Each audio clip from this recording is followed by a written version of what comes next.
Welcome back to the channel. My name is David Osuji, your psychiatric mental health nurse practitioner. Today we are talking about boundaries for adult children. Imagine this. Your 25-year-old adult child calls asking for $50 to help cover the rent. Yet again. You feel torn. Saying no feels cruel, but saying yes leaves you feeling resentful. Does this sound familiar? I find that I come across this a lot. Parents still taking care of their adult child. A lot of times these parents have their own significant health issues, but taking care of this adult child is an additional unwanted burden that they just do not know how to put down. But here's the hard truth. The struggles you're facing with your child did not just appear out of nowhere overnight.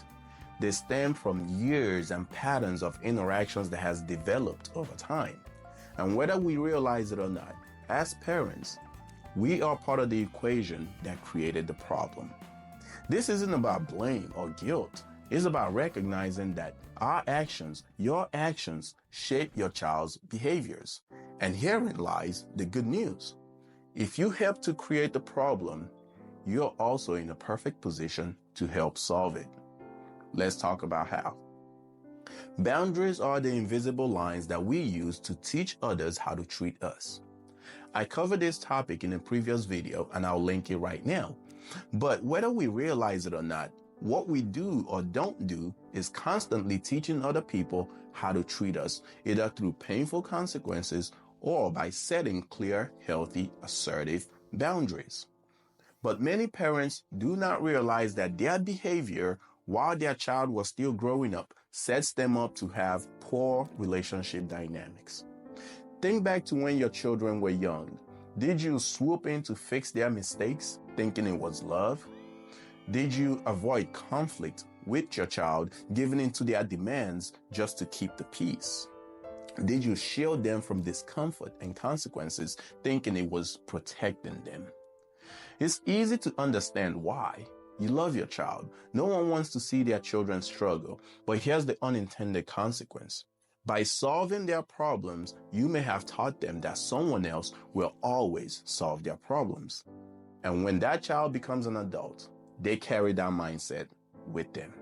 The result, a dynamic where your child over-relies on you and you feel overwhelmed, stuck, and even resentful.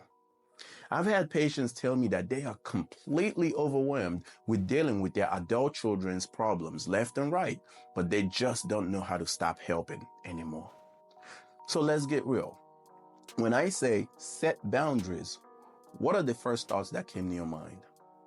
They will hate me. Oh my God, I'll damage the relationship. He will never talk to me again. She will fail without my help.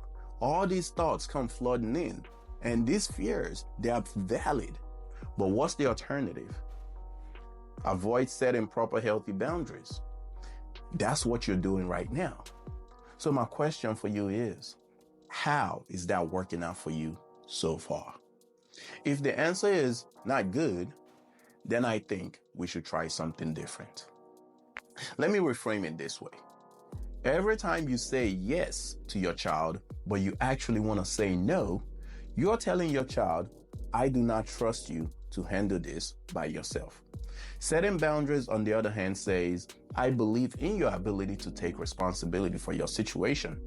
And maybe you actually don't believe in their ability to take responsibility. Maybe they will crash and burn without your help.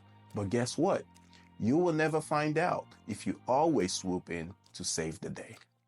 Boundaries aren't rejection, they are love in action. Every parent wants to raise a fully functional, independent adult individual. In fact, one of the ways we as humans measure our success in life is by evaluating the success of our offspring. So then, how do you undo years of enabling behavior? It starts with 3 practical steps. 1, you have to own your part in the problem. Have an honest conversation with yourself and with your child. Acknowledge how your past choices and behaviors have contributed to the current situation. For example, you can say something like, looking back, I see that I didn't always set clear boundaries. I thought I was helping, but I realize now it may have made things harder for both of us. This conversation isn't about endless apologies. It's about setting the stage for change, informing your child that, hey, I am aware that I have behaved a certain way, but going forward, I will not be continuing this behavior or that behavior. 2. Set clear and specific boundaries. You do not want to be vague. Be specific about what will and will not continue. For example, I cannot keep covering your rent, but I will help you create a budget so that you can manage on your own. I love you, but I need to focus on my own emotional well-being. I cannot always be available to solve your problems, but I can recommend resources that can help. Again, the point of having this conversation ahead of time is so that they are aware that the decision is coming from a sound, logical, loving place. And it's not when they call you to bail them out, to put the fire out, that you want to have this conversation, because then it will be stemming from an emotional, angry place. Do it when things are calm and smooth sailing. The key here is offering support as any parent would do to their child, but you're not taking over and solving their problems. Step 3, follow through without guilt. Your child will push back, and they will push back hard. They might even say things like, you don't love me anymore. They might accuse you of abandoning them. You have to stay firm. Remind yourself that discomfort is part of growth. No one stops willingly doing behaviors that benefits them. Your child will not stop depending on you because it benefits him or her. So you have to give them a firm, gentle nudge or push for some people. You can say something like, I know this is hard, but I believe in your ability to figure this out. Once again, even if you do not believe in their ability to figure it out, how will they ever get to a point for you to start believing in their ability to figure it out if you do not allow them the opportunity to struggle, crash and burn, and hopefully rise? Remember, you're not cutting them off. You're giving them the tools to hopefully stand on their own. Once you've made this decision, you have to stand by it. You cannot go back on your word. If in the past your pattern has been to go back on your word, for example, you say, I'm not going to help you cover rent anymore, but then you help them cover rent, your child knows that that is your pattern. So you want to acknowledge this during the conversation with them, but tell them it will not happen again moving forward. Now, you have to follow through. Do not go back on your word. Let's take a moment to shift the focus. While this talk is about helping your child, it's also about helping you. Many parents equate sacrifice with love, but here's the reality. Constantly stepping in for your child drains your emotional and mental energy. When you set boundaries, you create space to focus on your own growth, your own happiness, and your own well-being. And here's the beautiful part. When you model healthy boundaries, you teach your child to do the same in their own relationships. Now picture this.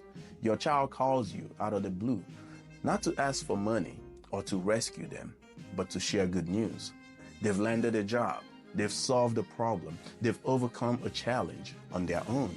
They thank you, not for fixing things, but for believing in them enough to step back.